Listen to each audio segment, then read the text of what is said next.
العمامرة يقطع الطريق أمام كل محاولات التأويل السياسي لمنتدى إفريقيا للاستثمار والأعمال، بالتأكيد على أن التظاهرة الأولى من نوعها في سياق اقتحام الجزائر للأسواق الإفريقية يستند على أهداف سياسية محضة. أولا هي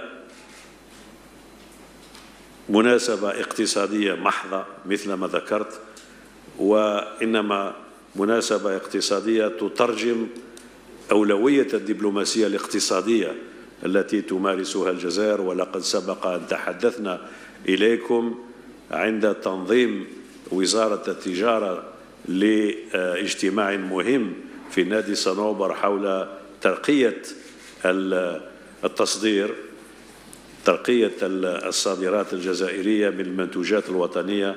سبق وأن ذكرنا أن الدبلوماسية الجزائرية تتأقلم مع هذه الأولويات وتساهم أكثر من أي وقت مضى في الاستجابة لأولوية الخطة التنموية الجزائرية في الظرف الاقتصادي الذي تعرفونه والذي هو مليء بالتحديات.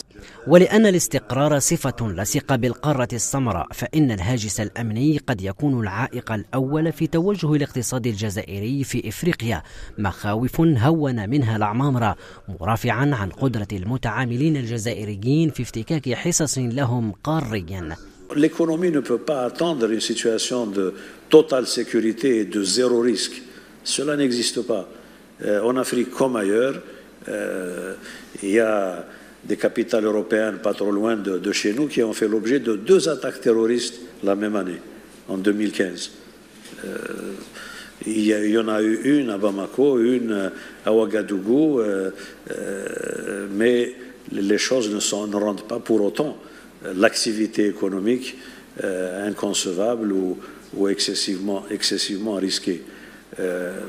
Par conséquent, tout doit être pris en charge en termes de précaution, en termes d'organisation, en termes de protection de la ressource humaine. المنتدى الذي تريده الجزائر أن يكون فريدا عن باقي المنتديات الاقتصادية والشراكة بين القارة السمراء والقوى الكبرى عبر ضمان حضور نوعي وكمي. فنحن نرمي إلى جعل هذا المنتدى مثل ما أسلفت حدث فريد من نوعه، فريد من نوعه لأنه يجب أن يختلف عن ما تعودنا عليه من منتديات مثل الصين إفريقيا، تركيا إفريقيا، يابان إفريقيا وما إلى ذلك، بحيث هذا منتدى إفريقي تنظمه إفريقيا من خلال بلد وهو الجزائر الملتزمة بالمصير المشترك للشعوب الإفريقية، والتي لديها القناعة كل القناعة من أن القارة باستطاعتها أن تأخذ بزمام الأمور. العد التنازلي لمنتدى إفريقيا للاستثمار والأعمال انطلق على وقع آمال جزائرية في جمع أكثر من 2000 متعامل اقتصادي من داخل وخارج القارة.